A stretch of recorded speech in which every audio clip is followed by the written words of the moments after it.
Hi, this is Dana again, and this is part 2 of my backyard gardens.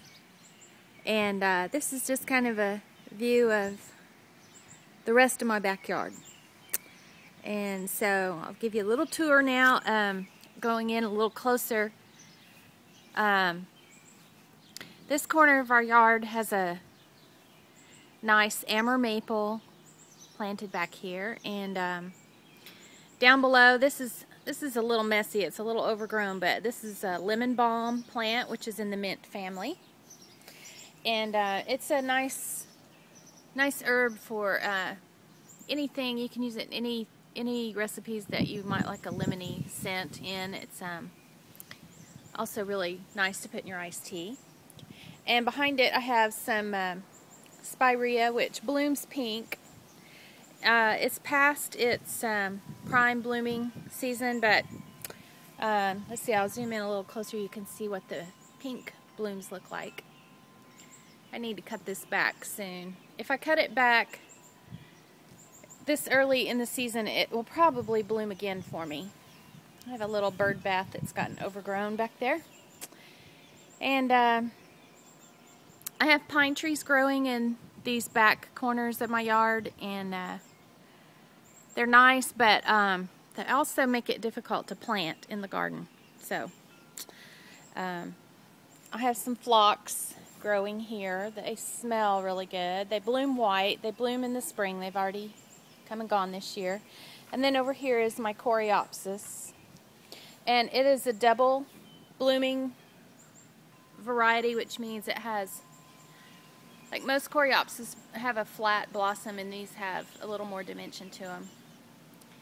And they will bloom all year, all season, as long as I keep them deadheaded. And I did that just 2 weeks ago, but as you can see, I have a lot more deadheading that needs to happen. And behind them is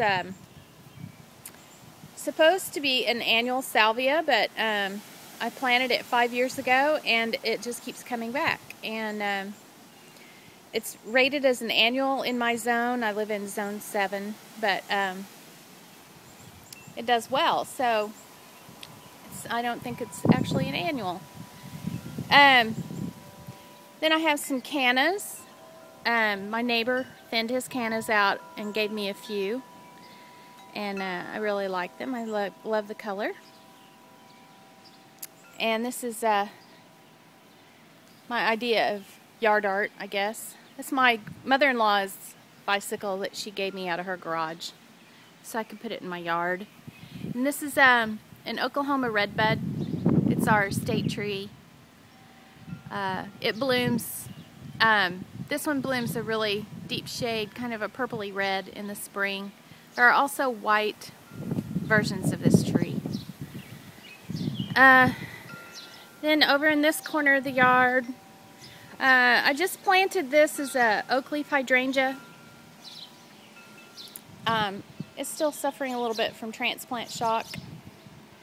And then this is my bridal wreath bush. It's in the spirea family. It grows really tall, really big. I'm going to probably regret putting it there. It's probably going to outgrow its space.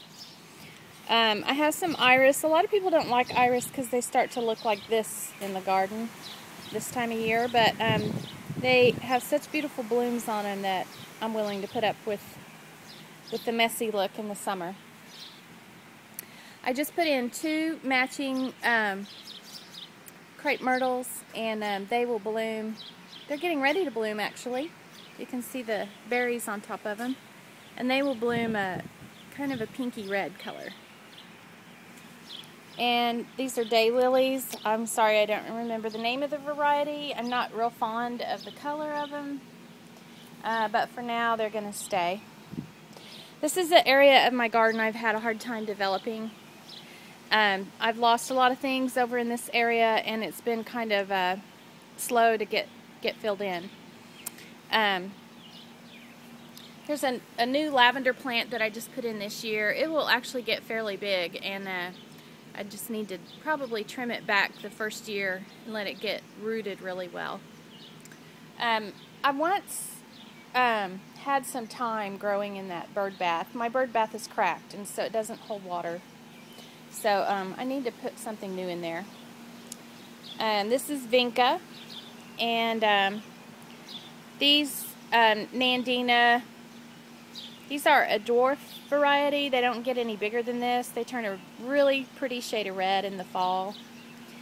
And then back in the corner are 3 new hydrangeas. They're an endless summer hydrangea, so they're supposed to bloom throughout the season. They're suffering a little bit of transplant shock right now. I do have a hosta back there. Actually, I have 3 little hostas back there. And then, as you can see, I have some Johnson grass growing. I need to get out.